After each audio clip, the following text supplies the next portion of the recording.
Welcome to The Explainer. I'm absolutely pumped to be your tour guide today through some truly fascinating stuff.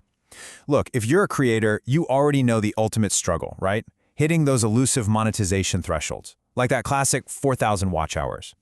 You pour hours into filming and editing, but it feels like you're constantly battling to keep viewers past that dreaded 6 to 8 minute mark.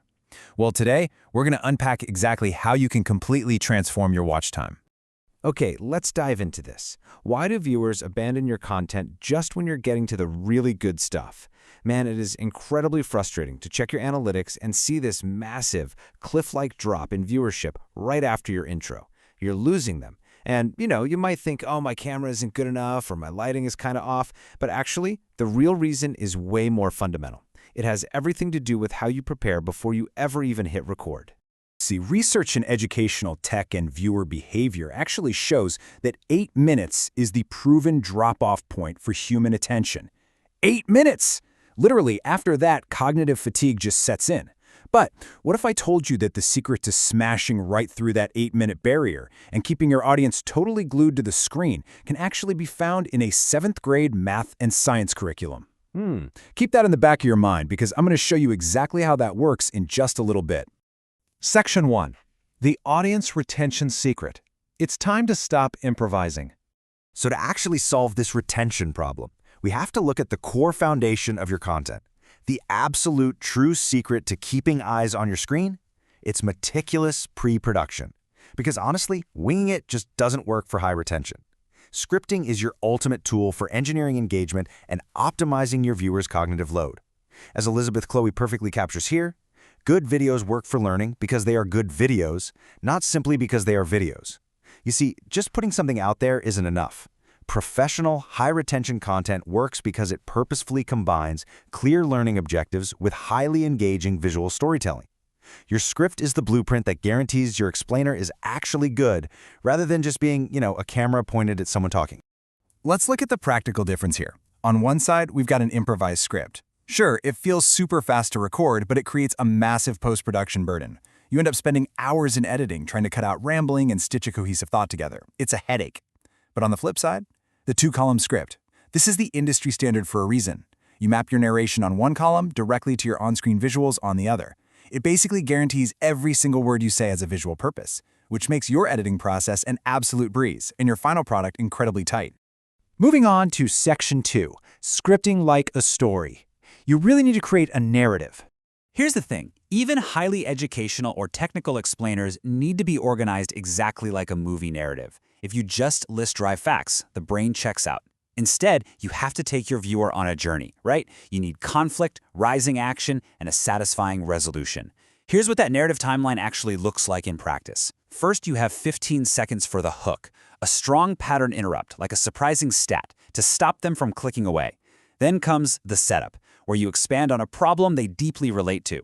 Next is the development, breaking complex ideas down into sequential, manageable steps. And finally, the payoff. This is where you give them actionable takeaways that resolve that initial problem you introduced in the hook. It's a perfectly engineered loop.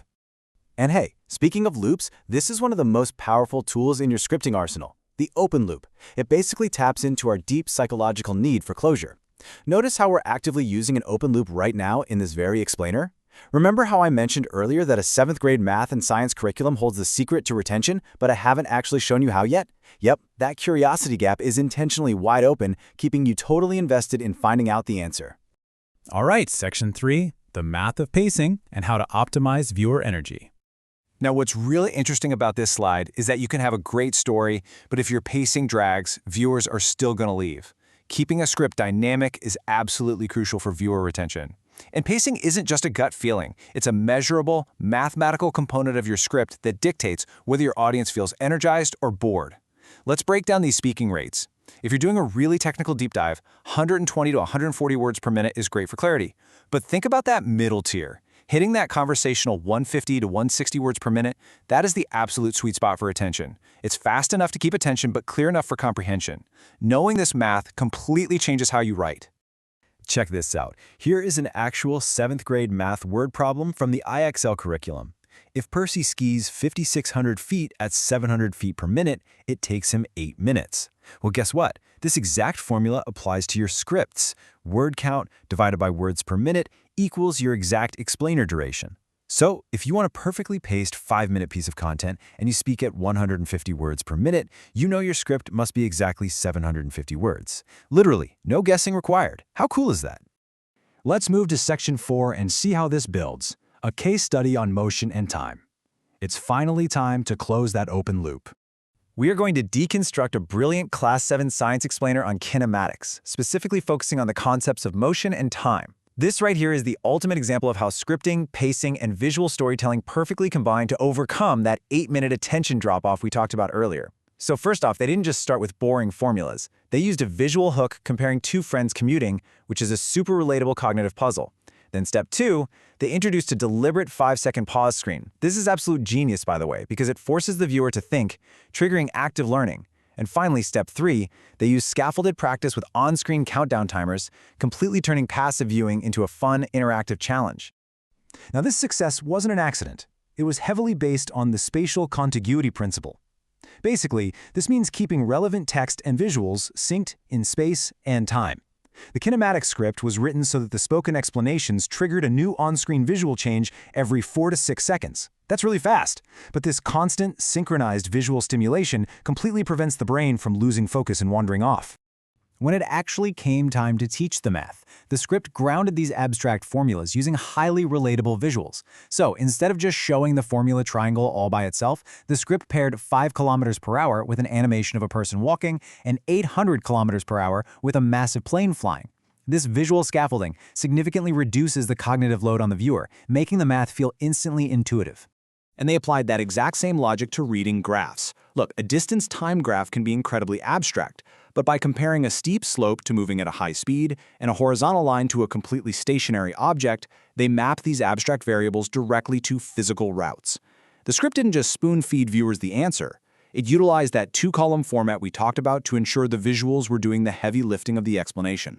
Section 5, the final payoff. Let's look at some advanced scripting tactics. All right, we've moved through our hook, our setup, and our development. Now it's time for our own payoff.